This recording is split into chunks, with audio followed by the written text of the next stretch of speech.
Halo pecinta warung, jumpa lagi bersama channel Ninomart, channel yang terus membahas persoalan untuk perkembangan warung sembako. Dan kali ini kita akan membahas yang sangat lumayan oke lah, yaitu kita akan mengulik dunia perkopian di warung sembako. Bagaimanakah cara saya atau strategi saya menjual kopi saset di warung ini? Saksikan terus channel ini sampai selesai. Strategi pertama yang akan saya lakukan adalah pada saat menjual kopi di warung ini, hal yang pasti akan saya lakukan adalah mencari grosiran atau kulakan atau agen kopi termurah di wilayah saya, yaitu pokoknya cari barang-barang perkopian itu yang paling murah. Nah, di tempat saya itu ada agen atau grosir yang cukup lumayan murah. Untuk untuk kopi yang laku aja sih yang saya jual gitu. Misalkan kopi luwak. Saya membeli kopi luwak di grosiran itu harganya menurut saya sih masuk gitu. Perdusnya itu kopi luwak jatuhnya kalau di tempat saya tuh 212.000 per dus. Satu dusnya itu isinya 200 bungkus.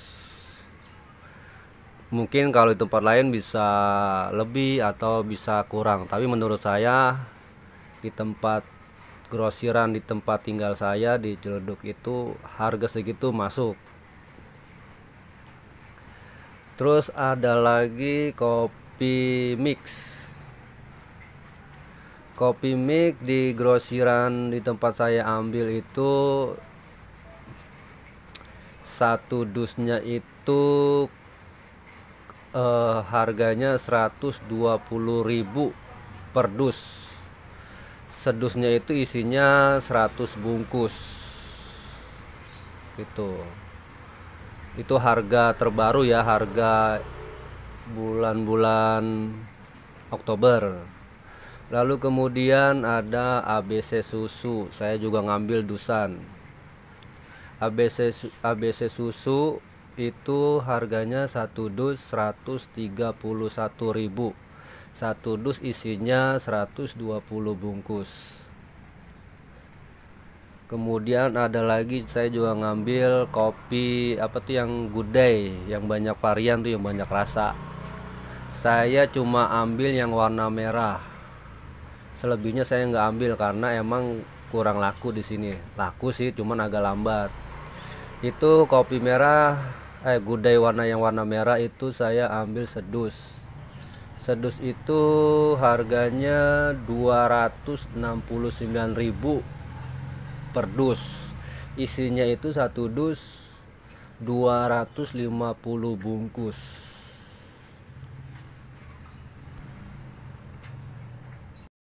Selanjutnya ada kopi hitam. Nah, kopi hitam itu satu dusnya 134.000 per dus. Satu dus isinya itu 120 bungkus atau 120 saset. Jadi kira-kira segitu harga yang saya dapat dari grosiran di tempat saya gitu. Mungkin di tempat lain harganya bisa di atas atau di bawah, tapi ya masuklah untuk dijual lagi. Itu strategi pertama saya adalah mencari barang kopi yang paling murah di grosiran. Nah, selanjutnya adalah strategi yang kedua, cara menjualnya. Nah, ini nih yang paling penting, gimana caranya supaya barang dagangan kopi yang ada di warung kita itu cepat habis dan diburu pembeli. Hal yang harus saya lakukan adalah menyeragamkan harga. Maksudnya adalah semua harga kopi yang saya sebutkan tadi itu harganya seragam. Jadi kalau satu bungkus atau satu saset itu saya hargain 1.500 per saset atau per bungkus. Sementara kalau pembelinya beli 2 saset atau 2 bungkus, saya hargain 2.500. Terus ada juga kalau misalkan beli secara rencengan, itu pun harganya saya bedain lagi. Satu renceng semua kopi yang saya sebutkan di atas itu, satu renceng saya hargain 12.000 per renceng. Jadi gitu. Harganya bervariasi. Jadi strategi saya menjualnya itu atau teknik saya menjual kopi itu kayak gitu. Kenapa sih ada pertanyaan kenapa harganya nggak kelipatan gitu ya? Misalkan satu bungkus itu 1.500, harusnya 2 bungkus itu 3.500.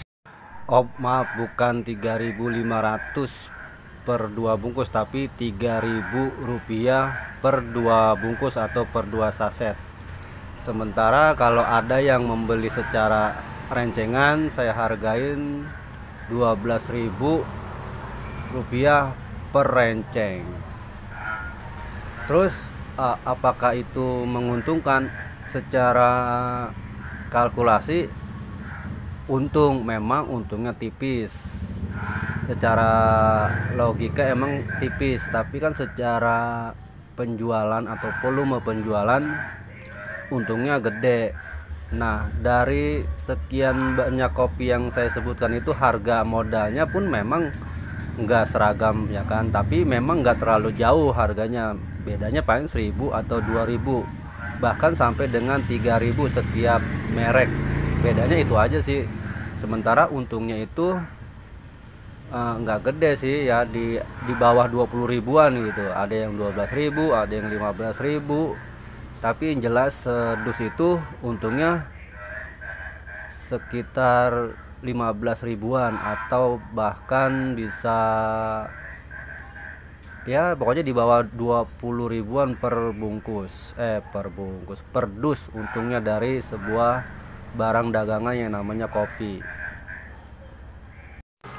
Setelah kita menguasai pasar, maksudnya pangsa pasar kopi ini, strategi yang selanjutnya atau strategi ketiga yaitu saya pastikan akan menyetok barang sebanyak-banyaknya.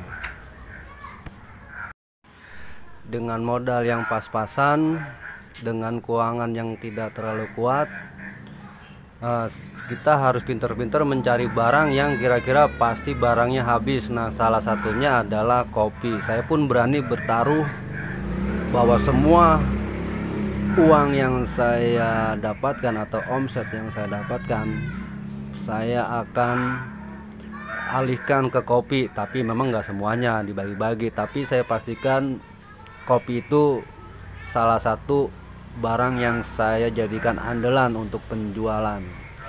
Kayak misalkan kopi hitam, saya itu bisa berani nyetok sampai 5 dus.